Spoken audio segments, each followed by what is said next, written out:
El gótico, decorado y radiante, 1250-1400. Desde mediados del siglo VIII hasta los alrededores del 1400, desarrollóse una segunda etapa del arte gótico que en Inglaterra correspondió al estilo llamado gótico decorado y en el continente al gótico radiante. El gótico decorado, que apareció en la iglesia abacial de Tintern, significó el enriquecimiento sistemático de las superficies planas y de las ventanas por medio de tracerías lineales, con complicados juegos de sinuosidades, curvas y contracurvas, tangentes unas a otras, a modo de una reincorporación del dinamismo y el gusto enmarañados de las miniaturas célticas. Se introdujeron nervios supletorios, terceletes y cadenas, formando estructuras estrelladas sembradas de claves o en las intersecciones. En la catedral de Exeter y en el claustro de Gloucester se desarrolló la típica solución inglesa de la bóveda de abanico, en la que son tantos los nervios que brotan del enjarje que forman a modo de una bocina dirigida hacia lo alto. En su concepto del espacio, la arquitectura gótica inglesa de este período, con sus ábsides cuadrados y sus dobles cruceros muy profundos, tendió a multiplicar los rincones como si se tratara de dividir el conjunto en diversas estancias separadas. En Francia, por la misma época, y posiblemente gracias al genio creador del arquitecto excepcional que fue Pierre de Montereau, se desarrolló la arquitectura del gótico radiante. Como el gótico decorado, este estilo significó un gusto por la riqueza decorativa y por el empleo de unas redes de molduras lineales revistiendo muros y rellenando ventanales. Pero en lugar de la sinuosidad inglesa y de su indefinido irracionalismo, confuso y embriagador, en Francia se utilizó el simplísimo repertorio de las rectas verticales, las horizontales, los arcos apuntados y los rosetones circulares, subdivididos por nervios polilobulados, siempre de una rígida y clara regularidad geométrica. La solemnidad, la serenidad del primer gótico ceden el paso a un entusiasmo vivaz y coloreado. La vida litúrgica, lo mismo que la caballeresca, da importancia capital al color de los trajes, de los objetos, de los tejidos y de las pinturas. El cielo azul pasó a ser más estimado que el cielo abstracto de oro, y en los retablos, como en los poemas y las novelas, continuamente aparece el tema de las praderas sembradas de flores y animadas por las danzas ligeras de unos personajes del figurín. La arquitectura radiante tiene su obra inicial en la Sainte-Chapelle del Palacio Real de París, comenzada a construir en 1245 bajo los auspicios de San Luis. Fue concebida como una joya a modo de relicario, pues estaba destinada a contener unos trozos de la Vera Cruz y de la corona de espinas, levantada a modo de dos urnas superpuestas, la superior etérea, de nave única, constituye una verdadera caja de cristal polícroma en la que ya no hay resto de muros, todo es ventanal. Este estilo caracterizará más tarde a la Catedral de Beauvais, la más grandiosa de las catedrales góticas francesas. Su disposición es semejante a la de Amiens, pero su alzado es radiante, de una exagerada verticalidad que alcanza los 48 metros de altura en la nave central. El estilo radiante nos ofrece una de sus creaciones más ricas en el hastial meridional de Notre-Dame de París, empezado en 1258 por Jean de Gilles y terminado por Pierre de Montereau, con su gran rosetón de 13 metros de diámetro. El arte riquísimo y afiliagranado de este hastial fue monumentalizado en la fachada de la Catedral de Reims, donde los calados dominan y el tema del rosetón se repite, sustituyendo incluso a los tímpanos de las puertas. No podemos dejar sin mencionar, dentro de las construcciones de este periodo, los grandes castillos, casi palacios, como el primitivo Louvre, el demasiado restaurado de Pierre Fons y el de Fert-Milon. En la primera mitad del siglo VIII se había consumado la conquista militar de los países de Occitania por parte de los franceses. Ello repercutió de un modo decisivo en la expansión de muchas formas nórdicas del gótico, tanto en los países de Oc, recién conquistados, como en Cataluña, que si bien conservó su independencia, no dejó de sentir el peso de la gran potencia francesa que acababa de plantarse a sus puertas. En tierras occitanas aparecieron entonces monumentos puramente franceses, como las catedrales de Narbona, Bayona y Burdeos, y los ábsides de San Nazario, de Carcasona y de la Catedral de Tolosa. Este empuje del norte repercutió también en los reinos occidentales de la península ibérica, donde la Catedral de León, empezada en 1255 por un tal maestro Henri, según la disposición de la de Reims, es un edificio de estilo total y puramente francés, con enormes ventanales y triforio transparente. Cierta adaptación al clima castellano se adivina en la parte antigua de la Catedral de Burgos y más todavía en la grandiosa Catedral de Toledo, comenzada en 1227 por el maestro Martín, con una estructura de 5 naves y 2 deambulatorios en la que una cierta nivelación de las alturas produce un espacio muy homogéneo, de iglesia lonja, ya totalmente alejado de las formas nórdicas. Componentes que podríamos llamar musicales del gótico radiante, tales como sus vibrantes estructuras surcadas por innumerables nervios verticales o sus agudas agujas calzadas mezclando la piedra con la luz del cielo, tuvieron su más elevada exageración en las tierras germanas. Si Santa Gúdula de Bruselas está más cercana del gótico inglés que del francés o del alemán, la Catedral de Estrasburgo, en Alsacia, constituye el máximo exponente de lo que Pierre Montero inició.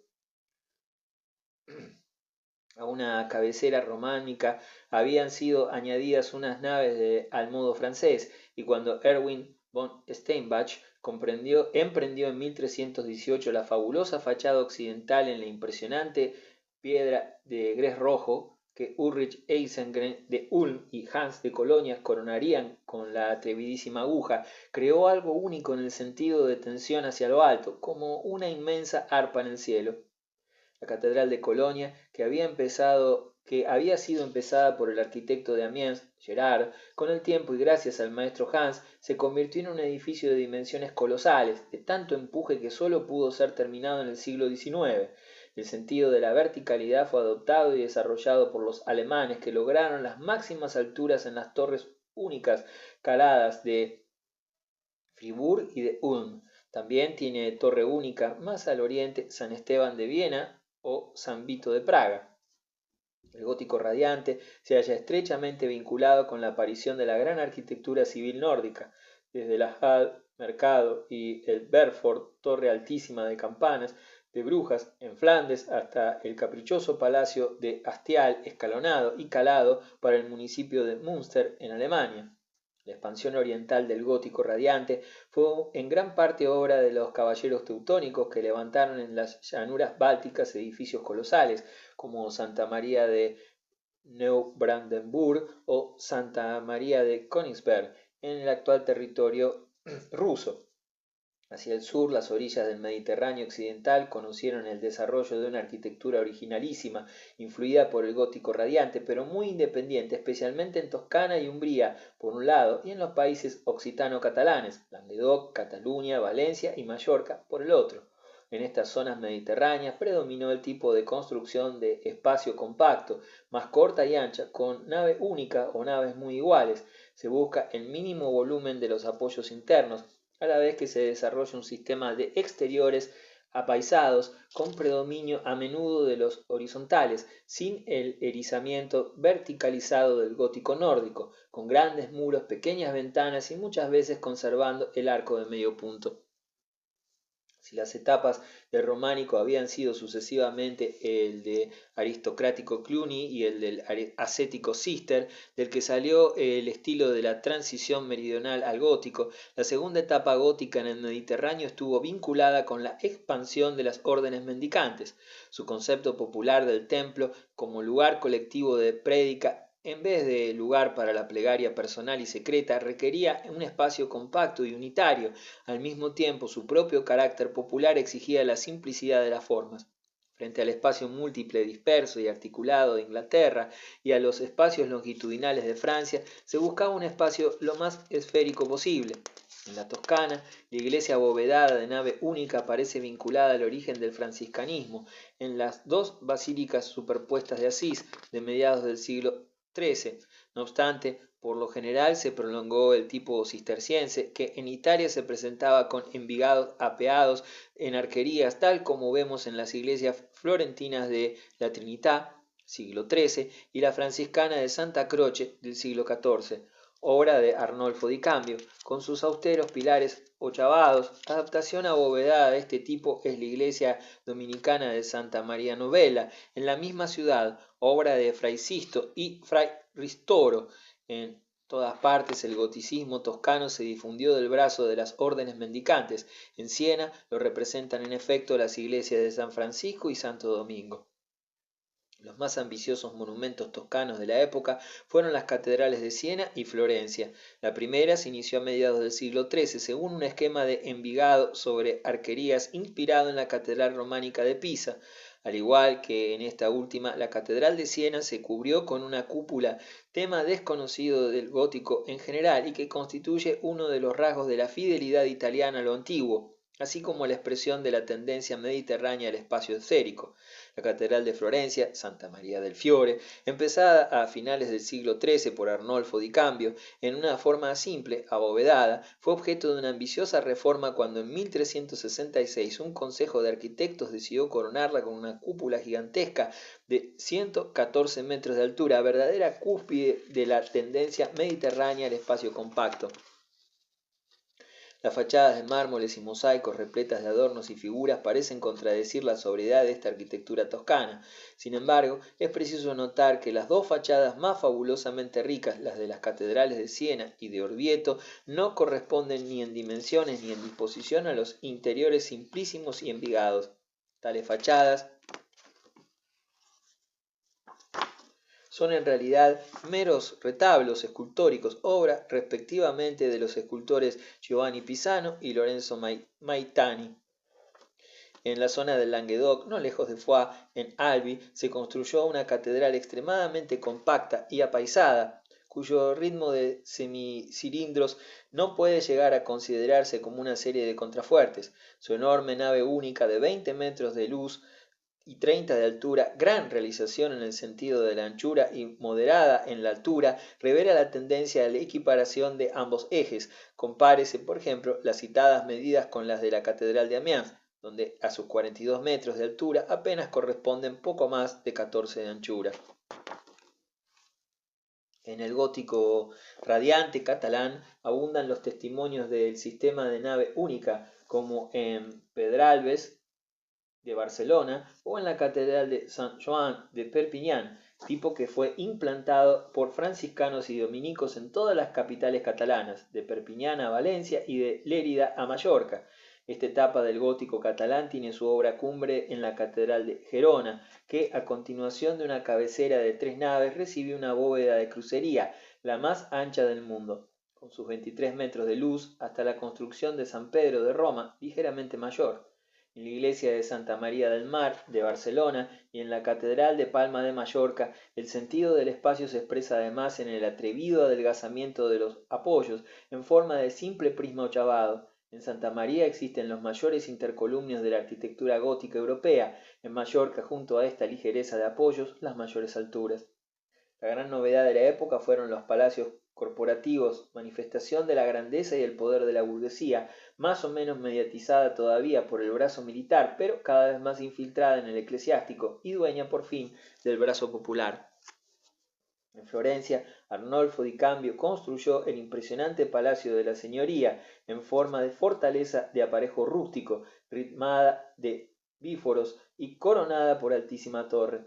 En competencia con ella, Siena alzó su grandiosa casa comunal de ladrillo, de ventanales más ricos y de torre todavía más alta y esbelta. También construcción civil importante es la logia dei Lanzi de Cioni Talenti en Florencia, gran pórtico de arcos de medio punto frente a la Señoría. En Cataluña la arquitectura real no tiene un carácter áulico. Resulta curioso que sus reyes, acostumbrados a vivir a menudo entre los esplendores islámicos y bizantinos del Palacio de la Ziza de Palermo o el de la Aljafería de Zaragoza en Cataluña, se revistieran de simplicidad dentro de la grandiosidad. Tal es en general el carácter de los palacios reales, como el de Perpiñán, extrañamente llamado de los reyes de Mallorca. el de Barcelona, con su sala del Tinel, con arcos diafragma de medio punto, y el llamado de la Almudaina en Mallorca. De los palacios corporativos quedan el patio de la Generalidad de Cataluña, con su arquería simple y su escalera externa, y parte del municipio o Cosnel del Cent, en la casa de la Ciutat, con su Saló de Cent, estructurado lo mismo que el de Tinel. A medio camino entre Florencia y Barcelona destacan las grandes obras de la arquitectura de Provenza, de un carácter no menos mediterráneo que las propias de Italia o Cataluña. El Palacio de los Papas en Aviñón, por ejemplo, presenta sus fachadas desnudas, ritmadas por enormes arcos adosados, según el esquema de las antiguas iglesias fortificadas románicas, provenzales y languedocianas. Mojones de la expansión de esta arquitectura mediterránea se hallan en Oriente, en las casas de los caballeros de Rodas y en la Catedral de Famagusta, en Chipre.